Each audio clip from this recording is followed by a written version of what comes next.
आप सभी का रैंकअप ट्यूटोरियल में स्वागत है।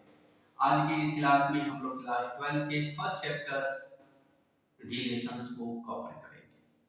सबसे पहले फर्स्ट लेक्चर्स में हम लोग इसके डेफिनेशंस को, इसके बेसिक टर्म्स को, सबसे जीरो लेवल को रीड करेंगे।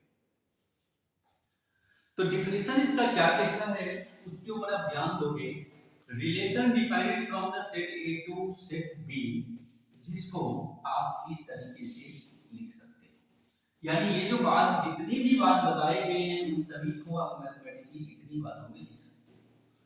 ये रिलेशन जो होगा, ये जो रिलेशन होगा वही होगा वो ए क्रॉस बी का सबसेट है। मतलब कहना क्या जा रहा है, अब अगर ए टू बी आप रिलेशन फाइंड करते हो, ए टू बी रिलेशन अगर आप फाइंड कर रहे हैं, उसका रिलेशन वही होगा जो ए टू बी का जो कार्टेशियन होगा। मतलब रिलेशन कार्टेशियन से बाहर नहीं हो सकता, ये बताने की कोशिश कर रहे हैं। सेकंड डिफिनेशन भी सेम है, कोई चेंजिंग नहीं है। थर्ड डिफिनेशन भी सेम है, एक ही बात को मैंने रिपीट किया हूं। थर्ड डिफिनेशन थोड़ा सा स्टैंडर्ड है, थोड़ा सा स्टैंडर्ड है। यहाँ पे जो हम रिलेशन के बारे में समझेंगे उस सेम टू सेम नेचुरल को नेचुरल के साथ, एडिशनल को एडिशनल के साथ, बट एडिशनल का सीरीज आपको नहीं मिलेगा। रियल नंबर को रियल नंबर के साथ आपको कंपेयर कराने के लिए दिया जाएगा। तो इस सब चीजों पे आपको ध्यान रखना होगा। खुद के सेट के साथ ही आपको रिलेशन फाइंड करना होगा। क्लास 12 में, 11th में नहीं, 11th में अलग अलग सेट मिलता था और हम लोग अलग अलग निकाल लेते थे। लेकिन यहाँ पे ना ये बातें ध्यान में आपको रखना है। खुद के सेट के मतलब ए सेट का, उसका उसी के साथ कार्टेशियन निकालना है और उसी के साथ उसको कंपेयर करना है। एक एग्जांपल लेकर के देख लो, मन की संतुष्टि मिलेगा। क्योंकि हम लोग एग्जांपल नहीं लेते हैं, मन की संतुष्टि मिलता ही नहीं है। जो मैंने क्या पढ़ा नहीं पढ़ा कुछ समझ में ही नहीं आते। चलो बेसिक सा ही है, तो मैं डिफिनेशंस में की टाइप का ही ले लेता हूँ। सबसे पहले एक सेट मिलेगा, सपोज करो एक ए सेट है जिसमें 1 और 2 है। एक सेट बी है जिसमें 3, 4, 5, तीन एलिमेंट्स मैंने ले लिया। चलो दो ही ले लेता हूं, ज्यादा नहीं, दो एलिमेंट आप ले। इसका अगर आप ए क्रॉस ए निकालोगे, क्लास 11th में पढ़े हो, 1 3 के साथ रिलेशन पेयर बनाएगा, ऑर्डर पेयर 1 4 के साथ, 2 3 के साथ और 2 4 के साथ बनाएगा। ठीक है, अब थोड़ा सा ये कार्टेशियन होगा। अब ये बताओ कि इसका नंबर ऑफ सबसेट कितना होगा। नंबर ऑफ सबसेट्स मतलब 2 times of n into a cross b। इसका n इनटू a कितना हो गया, 1 2 3 4 यानी 4, मतलब 2 का पावर यानी 16। तो अगर इसका कार्टेशियन नंबर में जो टोटल जो बना है, टोटल 4 एलिमेंट हुआ, इसका जो सबसेट जो बनाया जा सकता है वो टोटल 16 सबसेट बनाया जा सकता है। अब अगर इसका 16 सबसेट होगा, इसका मतलब है इस दो, ये जो दो एलिमेंट लिखा हुआ है, सॉरी दो जो सेट लिखा हुआ है, इसका टोटल 16 टाइप्स की रिलेशन हो सकती है। मतलब आप ऐसे भी कह सकते हो नंबर ऑफ रिलेशन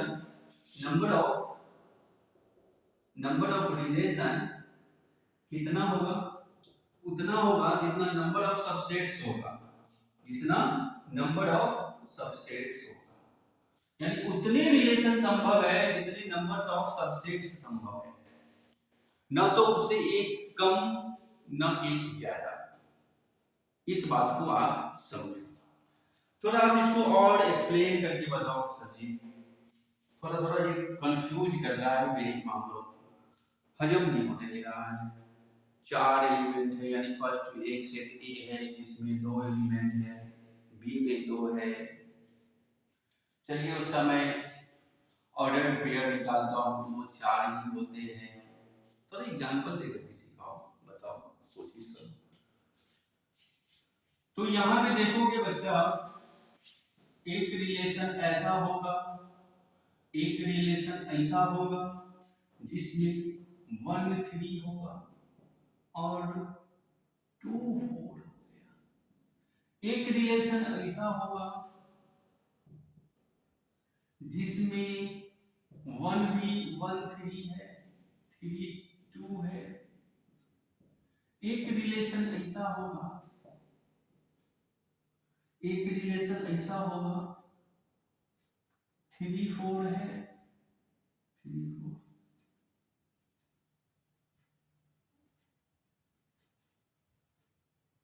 2 4 है और 1 3 है, ऐसा भी चलेगा।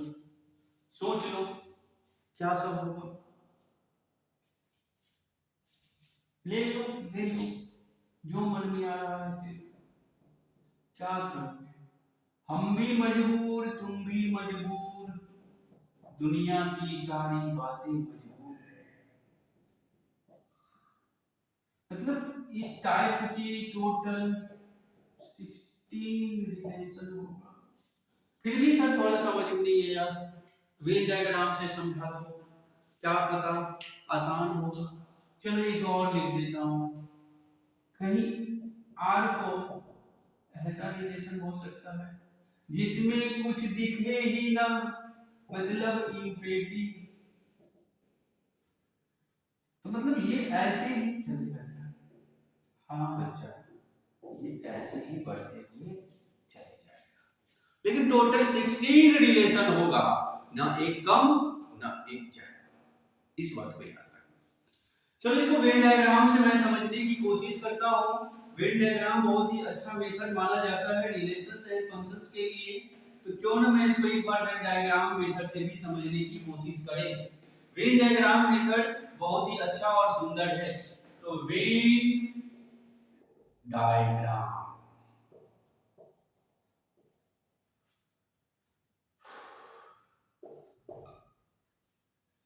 R1 रिलेशन का मैं वेन डायग्राम बना रहा हूं। Set A, set B, set A में 1 2 है, सेट बी में 3 4 है। 1 किससे रिलेशन कर रहा है? 1 3 के साथ, और 2 4 से, बिल्कुल सही। R2 का रिलेशन क्या है? R2 कह रहा है बच्चा वो कुछ ऐसे है, R2, R2 का रिलेशन 1 3 से रिलेट कर रहा है, और 3 2 नहीं होगा, 2 3 होगा। चलो 2 3 से बना रहा है, और यहां पे क्या लिख दिया आपने? आप बता कुछ रहे हो, लिख कुछ रहे हो, यानी 2 4 से रिलेट कर रहा है। R3 क्या कर रहा है ये बता दो। R3 का जो वेन डायग्राम है वो कुछ ऐसा है, 3 4 1 2। R3 का 1 3 से बना रहा है, 1 4 से, 2 3 से, 2 4 से।